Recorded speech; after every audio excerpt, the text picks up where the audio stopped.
Hello, leaders.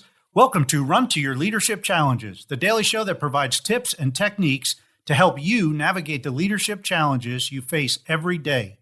I'm your host, Paul Grau Jr. from the CLC Team, and we work primarily with military leaders to help them be the absolute best leader they can be. Our primary goal here is to help you lead from your very best self. Because let's face it, everyone deserves a great leader. So let's jump right into today's topic. Let's talk about gifts today. So can gifts be considered sexual harassment? Well, let's just say if you continually give gifts after being told to stop, well, yes, it can be considered some kind of form of sexual harassment. Now, also consider the type of gifts that are being given. Are the gifts expensive or inexpensive?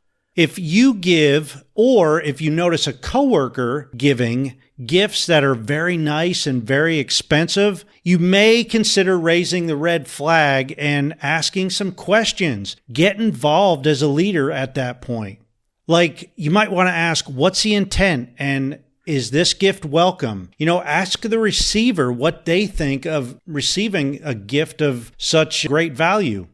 Another point to consider is, are the gifts being given to many different coworkers, or is the gift giver zeroing in on one person in particular?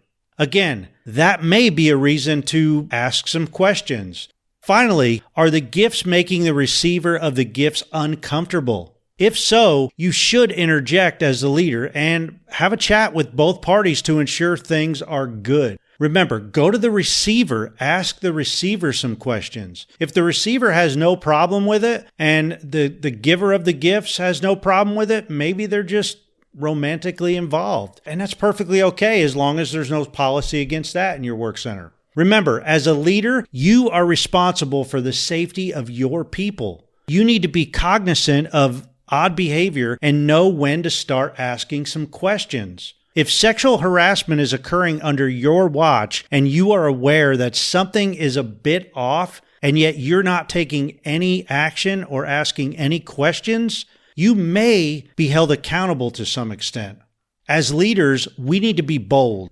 We need to speak up and take action if we see any type of sexual harassment or behaviors that may be construed as sexual harassment. Remember, as a leader, it's your job to protect your people. So take action today if you see something a bit off.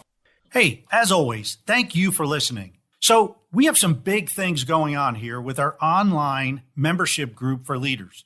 It's actually growing, and we're adding a new group specifically for military leaders. Now, we're still working out all the details and bonuses that will be included. But for now, please help us spread the word. This group will be a place where military leaders can learn new skills, refine older skills, and have deep discussions with like-minded leaders who actually get exactly where other military leaders are coming from. We're going to tap into everyone's expertise, and the group members will help bring out the very best in each other. So keep tuned in, and please be sure to let any military leader that you know about this group, and that will be up and running very, very soon. This is going to be different than any other leadership development group out there. So be ready and, man, get excited. Hey, that's it for today. And until tomorrow, run to your challenges.